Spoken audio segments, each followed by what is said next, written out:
Hello everyone, welcome back to our channel. ఈరోజు మన video వచ్చేసి లేటెస్ట్ గోల్డ్ పగడాల necklaces models అండి. ఇవి చాలా బ్యూటిఫుల్ మోడల్స్ అయితే ఉన్నాయి. ఇవన్నీ కూడా లేటెస్ట్ మోడల్స్ అనమాట.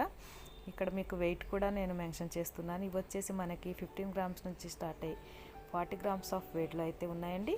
మీకు ఏదైనా మోడల్ నచ్చితే మీరు స్క్రీన్ షాట్ తీసుకొని మీ దగ్గరలోని జ్యువెలరీ షాప్లో అయితే కస్టమైజ్ చేయించుకోండి ఫ్రెండ్స్. అలాగే టుడే గోల్డ్ రేట్స్ కూడా మీకు ఇక్కడ నేను మెన్షన్ చేస్తున్నాను. అలాగే కొంతమంది అయితే నాకు మెసేజ్ చేస్తున్నారండి, ఆన్లైన్ ఆర్డర్స్ ఉన్నాయా అని. ఆన్లైన్ ఆర్డర్స్ అయితే లేవండి. మీరు హైదరాబాద్కి దగ్గరలో ఉన్నట్లయితే కనుక నేను మన ఛానల్లో ఒక వీడియో అయితే చేశాను. అందులో ఫోన్ నెంబర్ కూడా మెన్షన్ చేశాను. మీరు కాల్ చేసి షాప్ని విజిట్ చేసి మీకు నచ్చిన మోడల్ అయితే మీరు కస్టమైజ్ చేయించుకోండి. అలాగే మీరు ఎవరైనా కనుక దూరంగా ఉన్న వాళ్ళైతే మీకు ఏదైనా మోడల్ నచ్చితే మీరు స్క్రీన్ షాట్ తీసుకొని మీ దగ్గరలో ఉన్న జ్యువెలరీ షాపులో అయితే కస్టమైజ్ చేయించుకోండి ఫ్రెండ్స్. వీడియో నచ్చితే తప్పకుండా లైక్ అయితే ఇవ్వండి. అలాగే మీ ఫ్యామిలీ అండ్ ఫ్రెండ్స్కి కూడా ఈ వీడియోని షేర్ చేయండి. అలాగే ఛానల్ సబ్స్క్రైబ్ చేసుకోండి. వీడియోని ఎక్కడ కూడా స్కిప్ చేయకుండా అయితే చూడండి. మంచి మోడల్స్ అయితే ఉన్నాయి. మీకు ఏదైనా మోడల్ నచ్చితే తప్పకుండా స్క్రీన్ షాట్ అయితే తీసుకోండి ఫ్రెండ్స్. మరి వీడియో మొత్తం చూడండి. Thank you for watching. Please subscribe.